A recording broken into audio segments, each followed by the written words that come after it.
What if you could stop judging yourself and the thing that happened?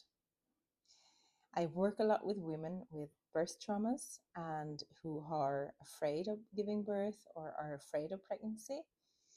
And I can tell you there is a lot of judgment, so much judgment. And I found that in the minute you judge something, it's hard to change. And if you want to change your birth trauma or your emotions around it, start with the judgments, okay? Get aware of what you are judging, when you are judging, and realize this. The judgments are not true, not necessarily. The judgments are your opinions about it, your points of views, or other people's points of views about something. It doesn't mean it's the 100% truth, right? It's not a fact, it's a judgment. Many women who are judging themselves for something they did during pregnancy or birth.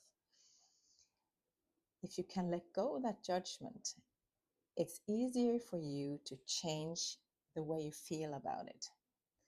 Because as long as you're judging, this shouldn't have happened, this should have happened instead, I should have done this, because of this happened, I couldn't do this, and that was bad and wrong. You know, all this, if you could become aware of them first and then slowly start to realize that they are not necessarily true.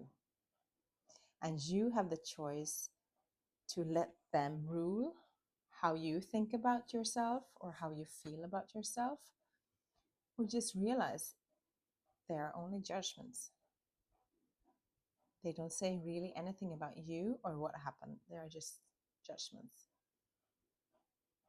And if you do that, you have the possibility to look at that from a totally different perspective, with new eyes, with less judgmental eyes. And if you can look at it with less judgmental eyes, you will feel so much better, because judgments never make us feel better about ourselves. They just make us feel less, or it's a very heavy feeling. You know what I mean? So my advice to all the women out there who judge themselves for what happened, or judge someone else for what happened, whatever it is, just stop doing that, okay? It doesn't mean you should just ignore it or whatever happened, that it wasn't wrong or whatever, but see where and how you're judging it, especially when you're judging yourself for something you think you should have done, or something you did that was not good in your opinion. See if you can just stop there and be a little bit more kind to you, okay, without the judgments, because judging is not kind. And I just want you to be kind to yourself.